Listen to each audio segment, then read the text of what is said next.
Alright guys, we've got plenty to go through today. Let's jump into it all.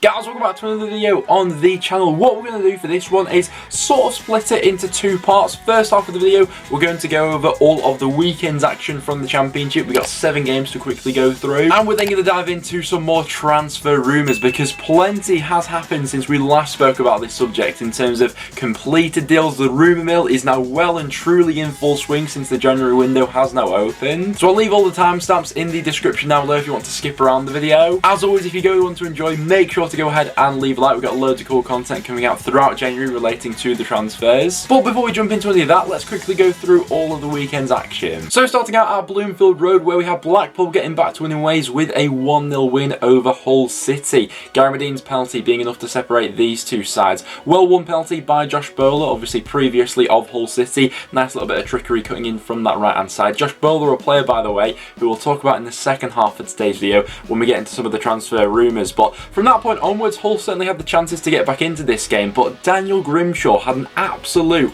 worldie of a performance. 2 of 3 outrageous saves. Obviously coming into this season it was Maxwell who started out as the number 1, and maybe even, you know, him picking up that injury has come as a bit of a blessing in disguise, because Daniel Grimshaw, I mean, this certainly has been the highlight of his season so far in terms of an overall performance, but certainly has showed glimpses. And on that performance this weekend, you can't really stay away from Maxwell getting back in. He was absolutely brilliant. Bristol City picked up a great 3 points at Ashton Gate, beating Millwall by 3-2. You're always going to be fearful when Andy Weimann gets on the score sheet, because he never scores just 1 goal in the game, does he? It has to be either a brace or, in this case, a hat-trick. Bristol City fans were probably fearing the worst when Millwall turned this one around, but a couple of goals from Andy Weimann in the second half sealed this one. Hando Masenga with a hand to play in both the second and third goals as well, a player who we'll talk about in the rumours part of today's video. But great stuff there from Bristol City. Millwall, some pretty uncharacteristically sloppy defending, which has been maybe seeping into their game more and more recently, which is frustrating. With QPR up against Birmingham, we certainly learned that Albert Adoma has some serious dance moves, but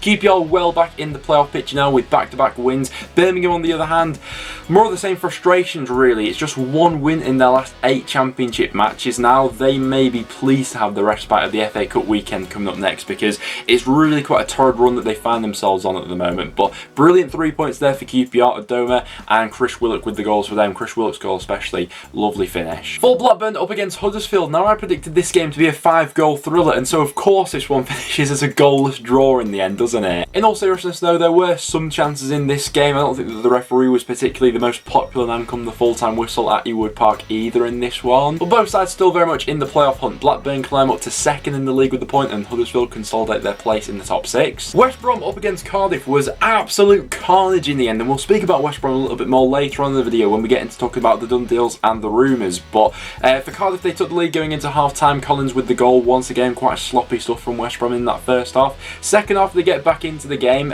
Colin Grant assisting Callum Robinson, who is in an offside position, albeit it's a lovely finish, but goal right there shouldn't have stood. There were some weird decisions in the second half throughout this one, to be honest with you. West Brom had a strong penalty appeal which was waved away. We then had 3 red cards being shown. All the tempers started to flare over and boil over towards the end of this match. Cracks are certainly showing at West Brom at the moment. Yeah, Sam Johnson and Aidan Flint both picking up red cards, as well as Alex Moe previously in this game. But maybe the signing of a certain American who we'll speak about later could be the difference for West Brom, but yeah, they've still got quite a bit of a way to go from here, I think. Next up then to Stoke up against Preston. Ryan Lowe picking up his 2nd win as North End boss in just his 2nd game in charge, and quite the turnaround in this game. I thought that Stoke edged the first half. They looked a little bit more threatening, had a bit more about them in the final third. You know, Daniel Iverson had to be kept on his toes. They came out in the second half with real intent about their play. Ben Wilmot hit an absolute thunderbolt into the top corner. I don't think he'll ever hit a ball that sweet in the rest of his career, but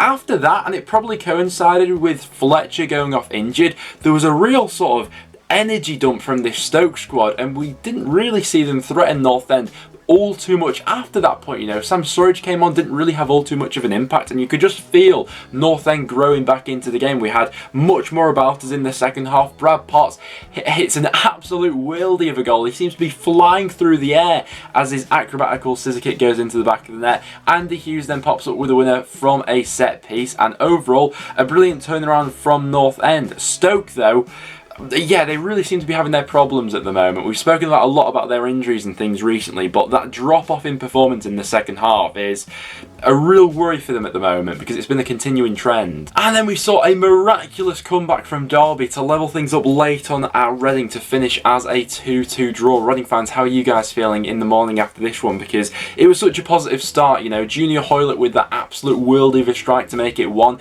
The second goal, a little bit more scruffy, but you take those goals every day of the week. And despite Derby for a lot of this game having a little bit more about them, it seemed like it just wasn't going to be their day, and I'm sure that Derby fans started to feel this way. But 86th minute, Callum Chasm-Richards gets on the score sheet, and suddenly you just don't rule anything out with this Derby squad at the moment. They're playing with emotion and with heart on their sleeves, and the equaliser from Curtis Davis, I have to say, is an absolute worldie of a header. It's a brilliant ball in from the right hand side, but how high he actually rises and the power he generates on it, absolutely fantastic stuff here from Derby, who once again have still given themselves a fighting chance. But you can't help but feel like Reading have really shot themselves in the foot with this one. But those were all the matches from over the weekend. I thought we'd have a little bit of a quick roundup of them all. I didn't decide to do a full sort of championship roundup video as we didn't have a full fixture list going on this weekend in the championship with once again all the postponements, but still some talking points to dig out. As always, make sure to get your thoughts in the comments down below. But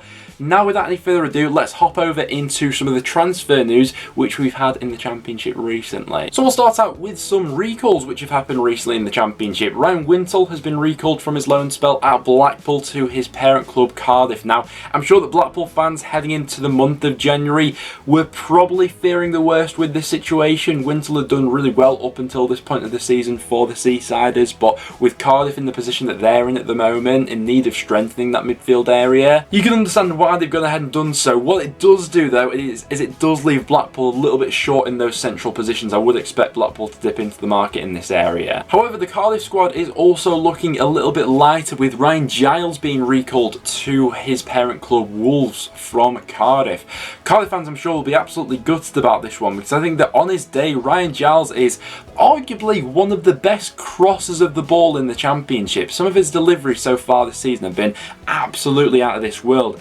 9 assists up until this point of the season from Cardiff. I think that he'll be a real miss from them in terms of that creative output from that left-hand side. Next up though, and to the man of the moment, Daryl Dike, who has completed his move to the Hawthorns. Originally we thought that this could be on a loan deal, but West Brom have completely smashed this one out of the park, tying him down to a long-term contract, and if reports are to be believed, for a fee of around about £7 million initially, which seems like an absolute bargain. I know that that's serious money for the Championship, and there's only a handful of other Championship clubs that could have paid that sort of fee, but at the end of the day, he's 21 years old, already proven at this level, and immediately improves the starting 11 at West Brom and gives them a fighting chance for promotion this season. Now, as we saw at the weekend, Daryl Dike by no means will patch over all the problems currently at West Brom, because something just hasn't quite been right there all season in my view. But what he gives them in the final third is absolutely huge. So far this season, only 3 Championship clubs have had a worse conversion rate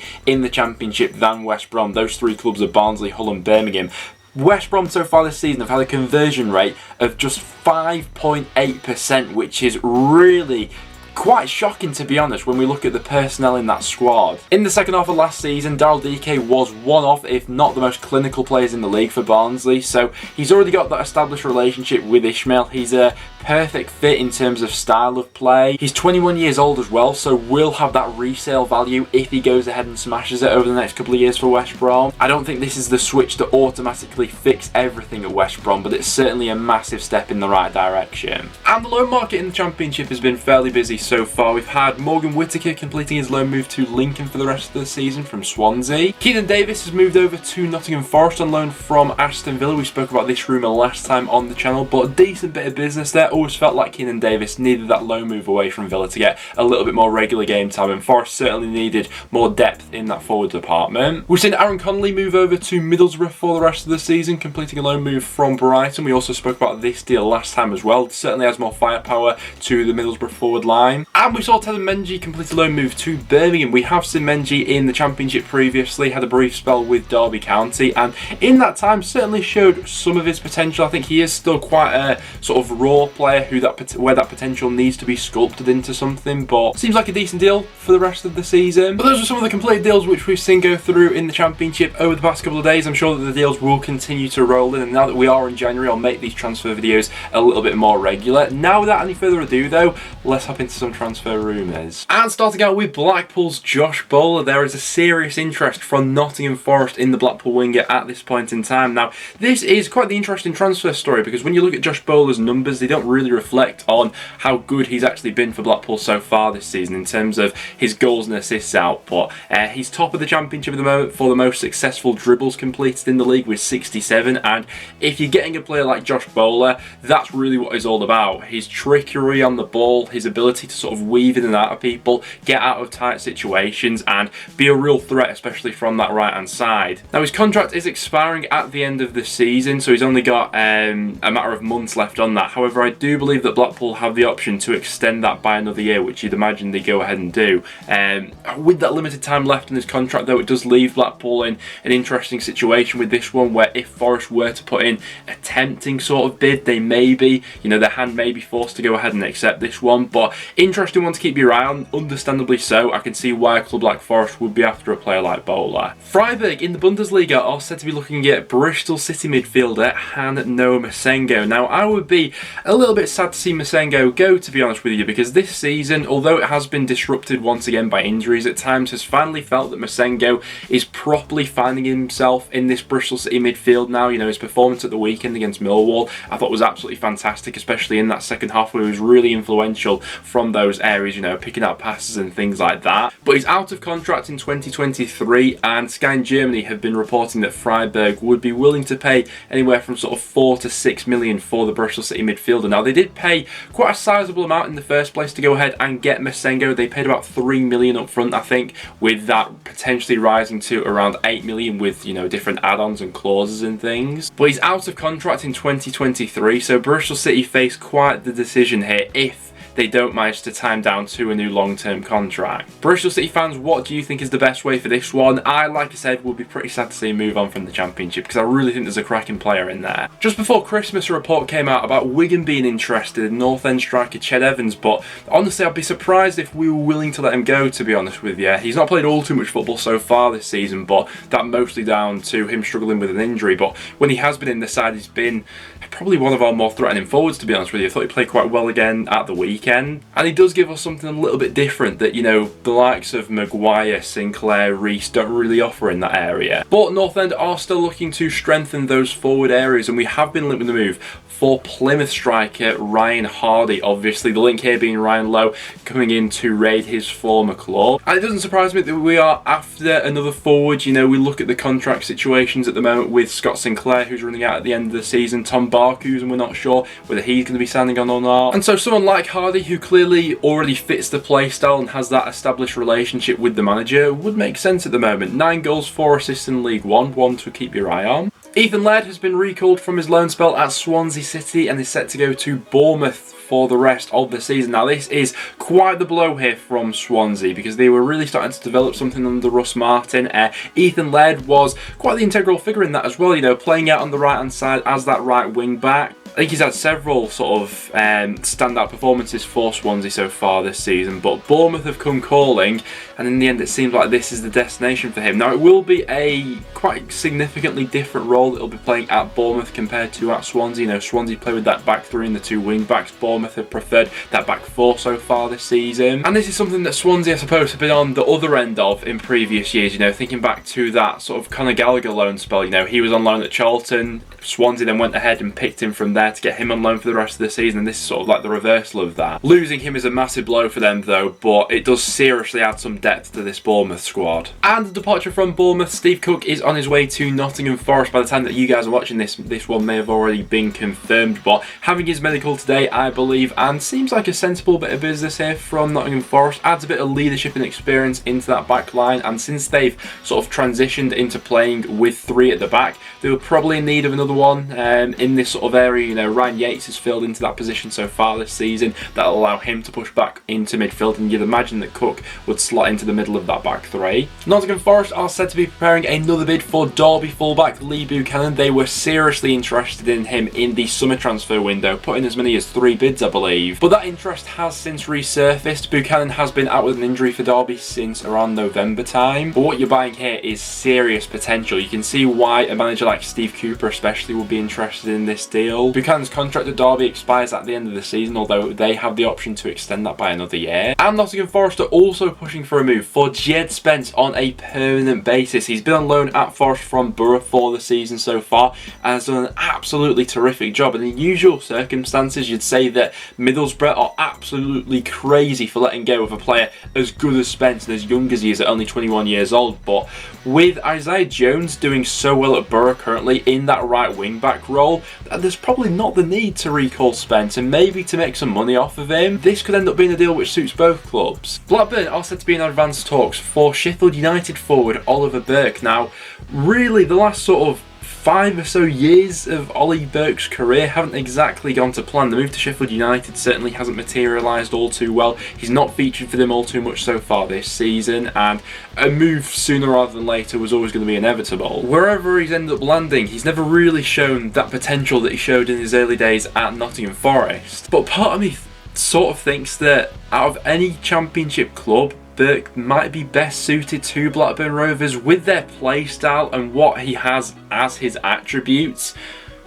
A club like Blackburn may be able to get something out of him. You know, they play on transitions. A player like Burke who has that sort of speed to get in behind. If Tony Mowbray can work with him and try to sort of rekindle any sort of confidence, then maybe there is a player in there still. Millwall have reportedly had a £1.5 million bid knocked back for Senegalese forward Pape Habib Gueye. Now, I can't say I know all too much about him, but I have had a quick browse of his Wikipedia page. He's currently playing his football in Belgium, previously in Norway. We have seen Millwall, to be fair, offering at times in the past, you know, over £1 million for players, but things never quite materialised. I remember a similar occurrence with Jason Malumbi, but nothing ever materialised on that deal. So Millwall clearly do have a little bit of money to spend, and we have always spoken about that need for, you know, another man up front and things like that. But this would certainly be the bold transfer, wouldn't it? Leeds winger Stuart McKinstry has been linked to a few Championship clubs. Stoke, Coventry and Blackpool all mentioned for this one. With Leeds potentially looking for the youngster to get a little bit more game time in the Championship, a loan move could be likely. That'll wrap it up for today's video though, guys. We do have some more Championship transfer rumours to go over later in the week. Well, I'll be bringing you guys another transfer rumour roundup video, but I'm conscious of this video going on for all too long, as we obviously had